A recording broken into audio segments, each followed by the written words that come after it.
Now this video is an update to the ultimate clay cob oven video that I produced in December 2011. Now I made this oven in over the course of about 4 months, and you can see here that it's still holding up strong. There's a little bit of superficial cracking. It was built in between June and November 2011, so it's 3 years old now, and you can see how it was built if you go and have a look at the video, the ultimate clay cob oven video. Now, there's a bit of superficial cracking in the outer layer, and that outer layer is it's only a few millimeters thick. It's a render, a concrete render, a cement render over the top, and that has cracked because as the clay oven expands, the cement does not. So you can see there's a crack on that side as well. Just go in a little bit closer there, and you can see that it's not too bad. Nothing's fallen off. The mosaics are still okay. A little bit of a crack around the back, but it doesn't go all the way through. That's just on the outer layer, as I just mentioned.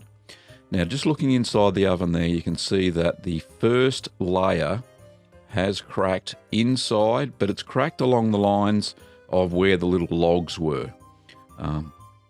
And you can see that it's held up very well. It hasn't fallen down.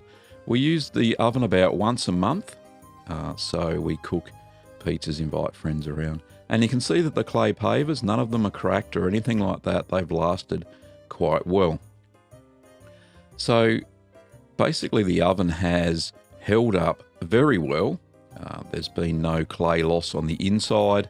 The mosaics have held fast on the outside, and when we press them into the render. Now, we're just going to go through the process. This is we set up for a party this weekend, and you can see that's the initial burn. You start off with a very small fire and build it up. So initially it's in the middle of the oven, and as we go along and build the fire up over the period of 3 hours, you need 3 hours for the clay to, the thermal mass to absorb all that heat that you need to cook. So it's a long process, the firing part, but it's not too bad. I really do enjoy that part. And you can see this is about 30 minutes later, and you can see that I've made the fire a little bit bigger, starting to push it towards the back. You can see that the flames are going up the flue, no problems at all.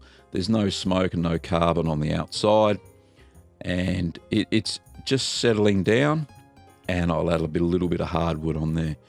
So that's about another hour later. You can see there's a layer of coals there. I've got some larger wood on there, some hardwood now, and that's burning slowly but steadily. Now that'll continue to burn for about another hour and a half. That's about at the hour and a half mark. And you can see there through the superficial cracks, you can see a bit of steam escaping because the clay does absorb moisture, the outer layer does, underneath this concrete render. You can see some of the steam escaping there.